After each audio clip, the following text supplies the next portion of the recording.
Joint Maritime at Air Patrols ng AFP at US Indo-Pacific Command sa West Philippine Sea nagsimula na. Inanunsyo ni Pangulong Bongbong Marcos pagkabalik niya sa Pilipinas mula Amerika.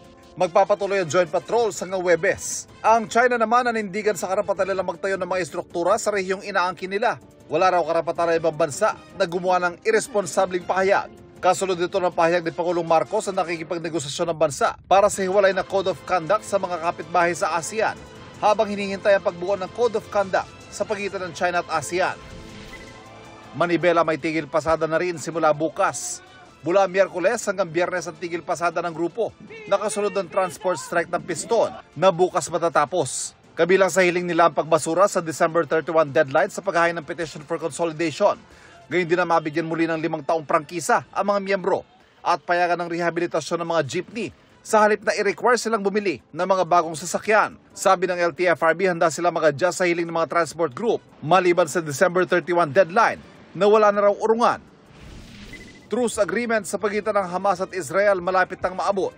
Ayon sa isa sa mga lider ng Hamas na si Ismail Haniyeh, naipadala na ng Hamas ang kanilang tugon sa mga mediator mula Qatar. Ayon sa isa pang Hamas official, pinag-uusapan kung gaano katagal ang tigil putukan, paano ipadadalang ayuda at detalye ng pagpapakawala sa mga bihag. Para sa GMA Integrated News, Ivan Mayrina ang inyong saksi.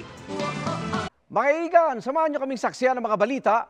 Mag-subscribe sa GMA Integrated News sa YouTube. Para sa mga kapuso abroad, samahan nyo kami sa GMA Pinoy TV at sa www.gmanews.tv.